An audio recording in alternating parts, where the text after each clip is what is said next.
Οι κάρτες μας δείχνουν ότι είναι μπερδεμένο συναισθηματικά, είναι πολύ εσωστρεφής, παλεύει ανάμεσα στην καρδιά του και στο μυαλό του.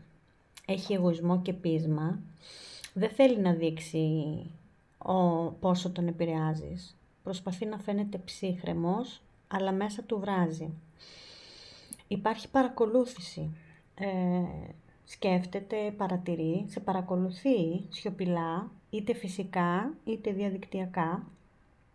Θέλει να επικοινωνήσει, αλλά κρατιέται. Σκέφτεται πώς να το ξεκινήσει, από πού να ξεκινήσει, τι κίνηση να κάνει για να ξεκινήσει την επικοινωνία.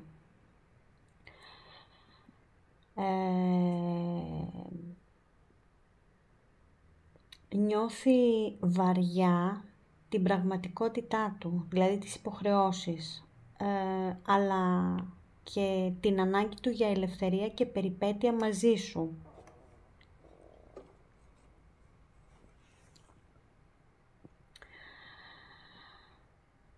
Εδώ με τον Κρυό και τον Ταύρο στο παρελθόν υπήρξε μία περίοδος δυνατής έλξης, αλλά και σταθερής ενέργειας μαζί σου. Υπάρχει σκέψη για κάτι πιο δεμένο, αλλά το παρελθόν του και οι οικογενειακές υποχρεώσεις που υπάρχουν τον κρατάνε δεμένο. Στο μέλλον του σκέφτεται τέλος και αλλαγές. Σαν να ξέρει τι πρέπει να κάνει, σαν να ξέρει τι πρέπει να αλλάξει, αλλά διστάζει να το κάνει. Θέλει να εκφραστεί, να σου πει πράγματα, να σου πει τι νιώθει, αλλά δεν βρίσκει ακόμα τον τρόπο. Είναι μπλοκαρισμένος, δεν ξέρει τι πρέπει να κάνει, τι είναι σωστό να κάνει. Θέλει χαρά, επιβεβαίωση, νιώθει έλξη για σένα, αλλά και νιώθει και σταθερότητα μαζί σου. Υπάρχει ανάγκη για συζήτηση και συνάντηση, θέλει δηλαδή να συναντηθεί, θέλει να κάνει μια συζήτηση που δεν έχει γίνει αυτή η συζήτηση, δηλαδή αυτή η ανάγκη που έχει να σου πει πράγματα δεν έχει γίνει ακόμα.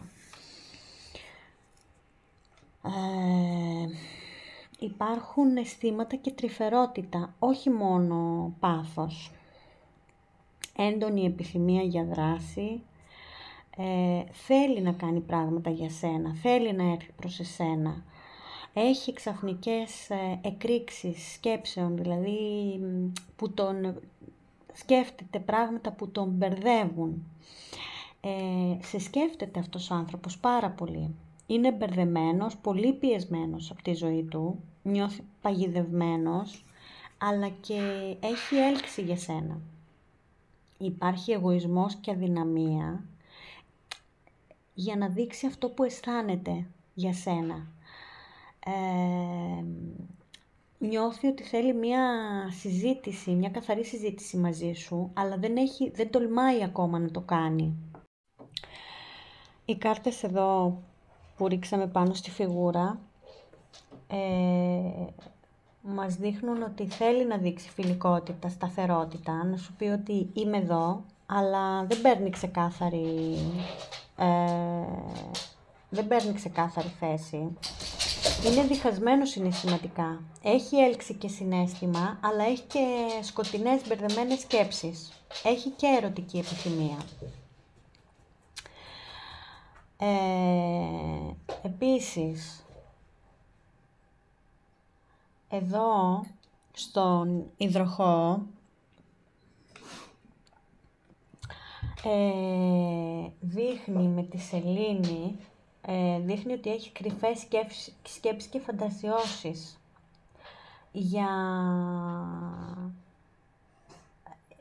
σκέφτεται για απόσταση, για απόδραση μαζί σου, αλλά τα κρατάει κρυφά. Απ' τη μία θέλει σταθερότητα και ηρεμία, απ' την άλλη θέλει πάθος, δράση και επιβεβαίωση και αυτό τον κάνει να φάσκει και να αντιφάσκει.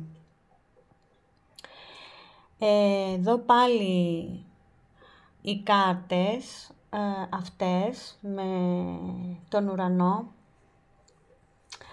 μας δείχνουν έντονη φαντασία και μπερδεμένη σκέψη. Δεν βλέπει καθαρά την πραγματικότητα. Υπάρχουν εξωτερικές επιρροές ή και συζητήσεις με άλλα άτομα που μπορεί να του δημιουργούν και σύγχυση.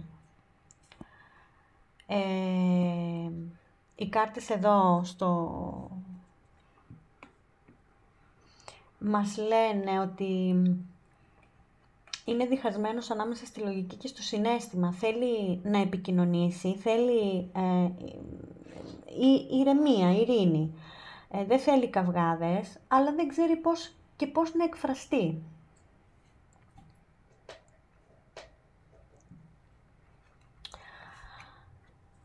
Οι κάρτες εδώ πάνω μας δείχνουν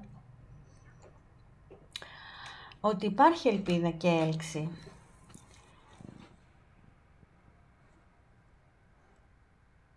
Αλλά και μπερδεμένη ενέργεια. Δείχνει ότι δεν είναι ξεκάθαρος ούτε με τον εαυτό του ακόμα.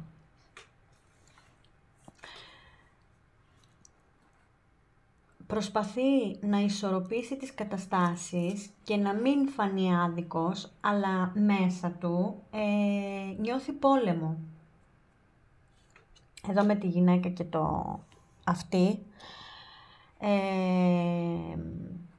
μας δείχνει ότι υπάρχει εσωτερική μάχη, σαν να μην ξέρει ποια πλευρά του να ακούσει. Σκέφτεται, σαν να σκέφτεται εσένα σε δύο εκδοχές. Πώς ήσουν πριν και πώς είσαι τώρα. Ή υπάρχει και μία πιθανότητα να έχει επικοινωνία και με μία άλλη γυναίκα, να τον επηρεάζει δηλαδή και να τον μπερδεύει. Εδώ οι κάρτες με την πόρτα και την αρχή μας δείχνουν ότι θέλει επικοινωνία, συνάντηση, αλλά φοβάται να ανοίξει εντελώς την πόρτα. Σκέφτεται. Είναι σε φάση που σκέφτεται να κάνει αρχή ή να κάνει βήμα να ξανανοίξει την πόρτα ή να απομακρυνθεί. Και τέλος, εδώ μας δείχνει ότι έρχεται επικοινωνία, σκέφτεται σοβαρά να μιλήσει, να ανοίξει κουβέντα. Απλά το πάει αργά και διστακτικά. Είναι διστακτικός. Είναι διχασμένος, έχει συναίσθημα, έχει έλξη, αλλά και φόβο ταυτόχρονα. Νιώθει ότι δεν έχει τον έλεγχο της κατάστασης πλέον και αυτό τον κρατάει πίσω. Σκέφτεται την επικοινωνία και πιθανή συνάντηση, αλλά το καθυστερεί.